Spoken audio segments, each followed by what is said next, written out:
Well, hello there. The other day I was at a meeting with another healthcare professional, and I don't know what she said, but it prompted me to say, yeah, a life of shoulditis is a life from hell. So that's what I'm going to talk about today. A life from hell. No, the life of shoulditis. What it means, I'm going to share, okay? Because it can be really revealing for you, I think, if you don't know it already.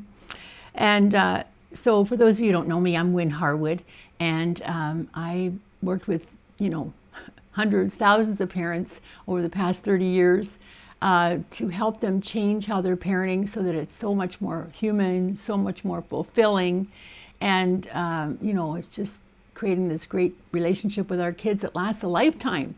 So I'm glad you're here. So, and if you like this video, by the way, please click like and click subscribe if you like it, because that just helps me reach more people with the algorithm, right? Anyway, so these messages that we have in our head, we learned them all as children, and a lot of therapists and psychologists call them curses, and I would vote for that because I'm a master at all of them.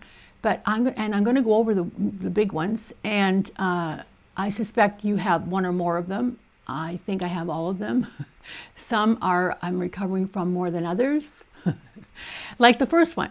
So the first one is be perfect. You should be perfect. You should never make a mistake. And that really holds me back. My coach says that what I need is to think, make progress, not be perfect. Progress, not perfection, which is true. Because it's human to make mistakes. And in fact, people who don't make mistakes never do anything, but if we were harshly treated, like my mother never told me to be perfect, obviously. But, when I made mistakes, I got hurt. She would hurt me. She would yell at me. She would disconnect from me, which was really painful for me because, children need to feel connected no matter what. That's a part of being a mammal, really. Part of that animal species, like we really need connection. That is a basic need that every small human needs. So, I said, I can't make mistakes because I don't want to get hurt. So I really worked hard to be perfect, but it holds you back because, when I was learning all this stuff to be online, I made lots of mistakes. I'm still making mistakes. I've made videos because I also do videos for other agencies.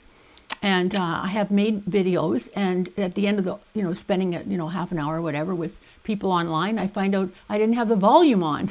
So, but I've learned, and I keep learning, and it's good to make mistakes because as I say, people who don't make mistakes never do anything. And I want to say something here. I'll say it later. I'll use it later. I'll go on. I'll move on here. Okay, so another one is, we should be strong. That means we shouldn't show our vulnerability. It's shame if you don't do these things and you have these curses in your head, these shoulds, and you don't do them, you feel a lot of shame. So, for me, crying in public is very hard sometimes. And, I'm practicing being vulnerable because I am human just like everybody else. And, but I need more practice. My coach is telling me that I need to show more vulnerability on a video because people feel more connected, and I'm doing it a little bit at a time. Okay, but anyway, you should be strong. You shouldn't show your feelings. Eat your feelings. It really supports addiction. And when children grow up, they often become addicted because it's much more comfortable to eat your feelings, gamble your feelings, drink your feelings. Take something to numb the pain of, that you might show your feelings. So, these things are real curses. They're very, very harmful, really. And they absolutely hold us back, these things. But I'm going to talk about how we need to change them. So, we need to practice being vulnerable. And that's one way we can change. You should be strong. And then, we should please everyone except ourselves. Right? And boy, if we don't please other people, it doesn't matter if we don't even know them. If I don't even know somebody and they're not pleased, I feel it. I've learned lots of coping techniques because I've been really working on this. But still, there are times when if I'm tired or hungry, if I don't please somebody, I just feel sick to my stomach. And sometimes perfectionism, I just feel awful. And, I've made so many mistakes on stage. I remember one time I was talking to like 600 plus people. And, I noticed that the maitre d' or whatever you call it, the person who's in charge, can't think of the words, she was up, talking about the evening and what it was going to all be about. She was taking care of all the housekeeping. And then I knew she was going to introduce me next. So I thought this is a good time to use the bathroom for the last time. So I go in the bathroom and thank goodness I just had to pee. But anyway, next thing I know, one of my parents that I know who's in the audience comes running in. She goes, "Win, your mic is on." And I had a lavalier mic like this one, and I forgot that it was on. And, now I have to come out of there, and I'm so embarrassed, and I have to walk the length of the hall up to the stage. And believe it or not, this is a true story, which I wasn't planning to tell, but here I am.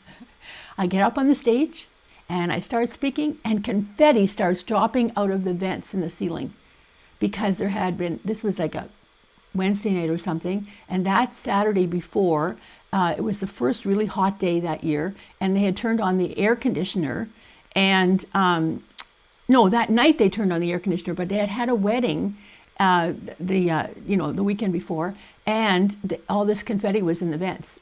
And so when they turned the air on that night, that's what happened. All the confetti is falling down on the audience. Well, everybody's just howling, and it was the best night because, they certainly knew I was human. And so it was a great night. It really was. It was terrific.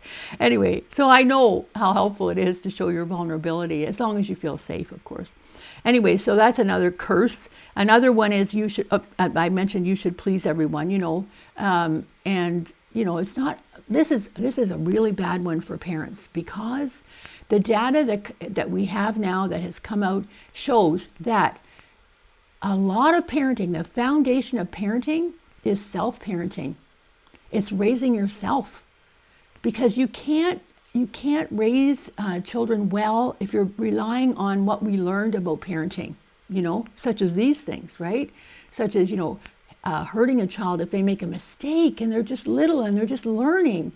Or, yelling at them for making mistakes, or yelling at them because they're crying and you're tired and you don't want to put up with it. We have to learn how to self-regulate ourselves, and all these things that we have to learn, we really do have to parent ourselves to be a good parent. So, if you have to please everybody else, then you're not pleasing yourself and taking care of yourself, and you can't parent from empty. So, please yourself first, because then at least one person is pleased, Okay, so then the next one is, put yourself last, like be a martyr. Don't put yourself first, because that's just being, conceited and selfish and all those kinds of things. No, you have to put yourself first. Did I mix these up? Maybe I did. Maybe I did. I had already done please yourself. Okay, so it would be put yourself last. That's the one that I mentioned that's really harmful, because we do have to put ourselves first so that we have something to give to our children. And then this is one I have that I really suffer with sometimes, and that is, you should know. You shouldn't have to ask for help. You should know this. And, it stops me from, I belong to a master group learning all this stuff, and it's a very supportive group, and, we're encouraged to ask questions, questions about, the technology of it all, any questions at all. But, I hesitate sometimes because it's shameful. It feels shameful for me that I don't know, So then another one is, you should try harder. How many of us got that even in school? Like I say, we got all of these as a child. And, so we thought that that's how you'd be grown up, is to do, live this life of should-itis. But of course, it leads to poor mental health and added stress, undue stress that we don't need, right? So, try harder. So, that's a big one. And so let's say it like this. I live near the Great Lakes, for those of you who don't know. And can you imagine getting on an airplane and you're going to somewhere in the southern states, for example, and you have to cross Lake Erie, let's say. And you get on the plane and the pilot says, "I'm going to try hard to cross the lake." what would you do? I hope you'd get off, because trying harder is the opposite of doing it, because you're just trying and trying and trying. And sometimes when I was on the stage, I would ask people, before COVID, when I was live on stage, I would ask people, try hard to, when I was teaching this part, I'd say, try hard to stand up. Well, some people would just stand up. I go, no, that's not trying hard. You're supposed to struggle, like you can't get up. You're trying hard. It's the opposite of doing it. So can you see how this this life of shoulditis is a life from hell? It really is. It's very painful. There's a lot of shame that we feel around it, and it doesn't have to be. So what I say to people is, please change all your shoulds to coulds, because then at least you have a choice. The freedom to choose is, so important to us as humans, that people give up their lives for our freedom to choose.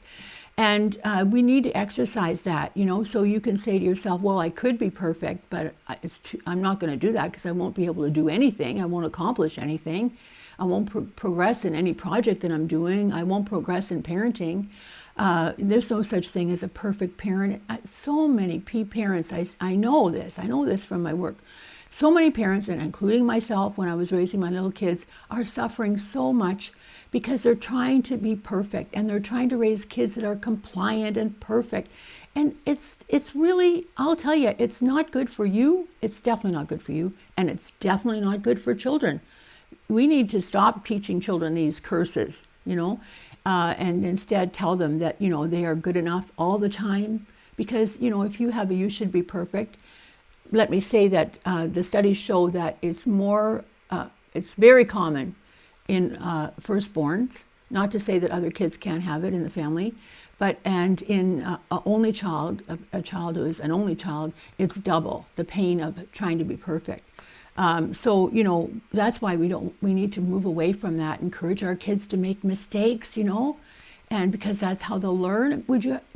I often say to audiences too, do you know how to ride a two-wheel bike? And, everybody in the audience I say, raise your hand. They all raise their hand. And I say, would you be able to ride a two-wheel bike if you never fell? No, we fall down, we pick ourselves up, we brush ourselves off. That's how we learn and correct. We correct, fall down, pick ourselves up, and correct, right? And so, if we have a safe person beside us or near us saying, good job, you're getting there, it's great, you're doing well, it's so helpful if someone is cheering us on. So we need to, choose to be around people who are very supportive to us. And please, change all your shoulds to coulds. See you next time.